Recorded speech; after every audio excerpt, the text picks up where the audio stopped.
For this video, I'm going to take you through actually adding content to the library portion of the FHS website. In order to do that, the site is divided between what we refer to as the main site and the library site. If you roll over my sites at the top, you should get a drop down that takes you to the library. Then you could go library and dashboard. And again, this is only the articles that are going to be on the library section of the site. And then to actually add the article, if you roll over articles, you'll see the drop down, articles, add article categories and tags. Initially, when we launched the site, categories and tags, we came up with a list of initial categories and tags to add, and you can always add to those within the article section. So you don't have to do these as a separate step. You can just click on Add Article. And we're just going to do a test article here so you can see how this works. So we're going to go test article, and whatever you put here is actually going to be what the title of the article is that will display. So this is a very important thing to be sure that you customize what the article title is going to be. And then you can add your content here. The important thing on the article side, at least how it is structured right now, is to make a determination on what type of article you're going to be loading. And what I mean by that is we have it set that if you have articles that you're going to allow people to download directly from the website, that would kind of be one type. There's also the type in which it's not actually a PDF download, it really is an article on the website, so 100% of the content would be on the site. And then last is articles that will link to an external link.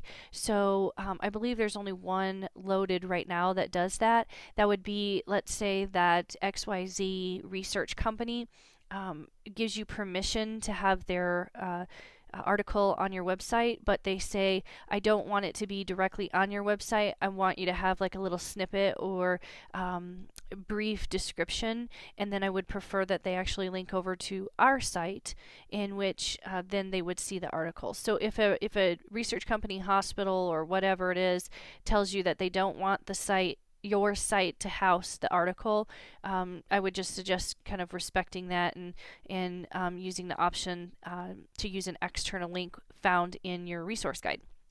So let's continue on, and we'll say that this is an example of where the snippet of content would go for a new article, and then so on and so forth, okay? And then what you can do is you can add from the media, you can add the icon that is to download the full article, and you would put that right there.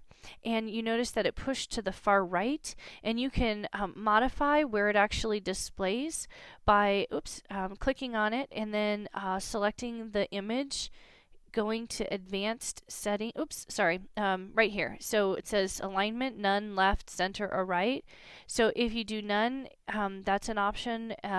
If you do left, any text would wrap around it, or you can center the button, or you can have it on the right. So the picture here kind of shows you that you'll see that the photo is in red, and that would be the placement. So we can do none, and then it moves it back over here to the right hand or the left hand side. And so again, this is the example if you are using an article that is a PDF that you are going to load to the website, okay? You also want to be sure that you, for every article, provide SEO content, so search engine optimization. So you want to give it a title, a brief description, along with keywords. Be sure that you follow this criteria here to have a maximum of 70 characters or a maximum of 160 for the description. This is SEO optimization, and so going over that actually can impact your ratings, so keep that in mind. On the right hand side, you will see the options for all of the categories that are currently added, and they can belong to multiple categories. So if it was cancer, chronic pain, and depression, you would just select all of those, or you can always add a new category. And then as far as tags, you also think of tags as keywords.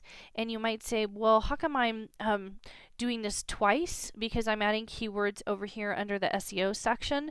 And then you're asking me to add tags, which in essence are keywords. The difference between them is that on the left-hand side here under the SEO pack, that really is what we refer to as optimizing the site on the back end of your website. So the general public doesn't see that. It helps in aiding search engines to be able to see what those keywords are.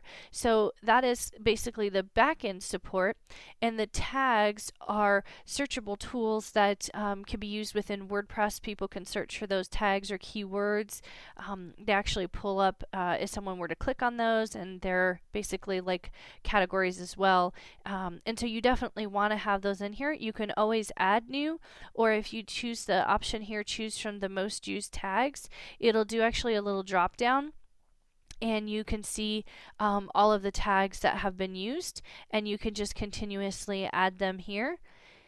And then let's see. Currently, it was discussed that even on the article sections is we did not want to have allow comments, so be sure that you have that unchecked. Again, that would prevent any comments from being posted with regards to any of the articles that you're posting. And so I'm going to go ahead and I'm going to publish this article, because I do want you to see what it looks like, and then I'll be sure to delete it. So then I'm going to go to the FHS.com, and I'm going to click on Education and References. And then you'll see right here, because cancer is the one I selected, and you can also see it under chronic pain and depression, that there is our article, and so there it is displayed. This would be your section if you had that longer paragraph or snippet, and then I had only selected one of the tags, which was the depression, and so that's how it actually gets created.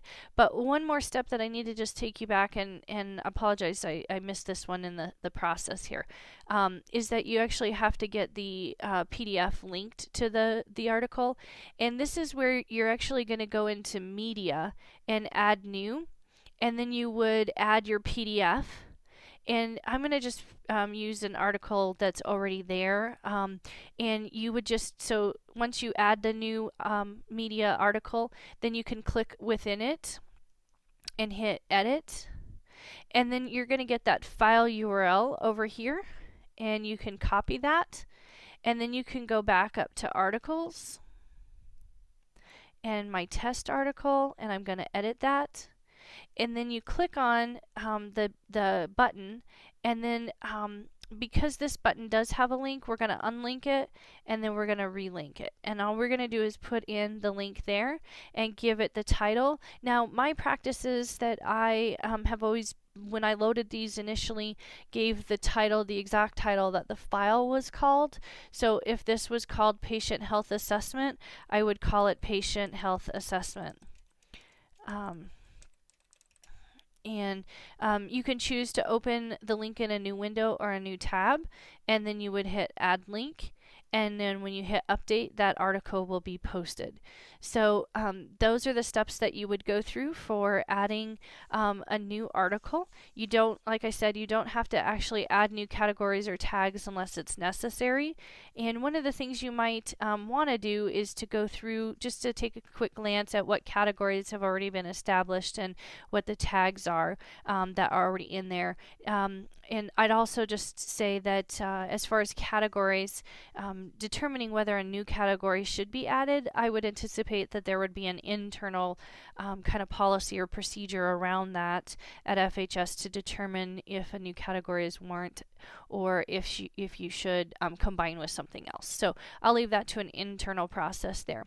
If you are still having trouble with loading this, please let me know, and I'd be happy to walk you through it.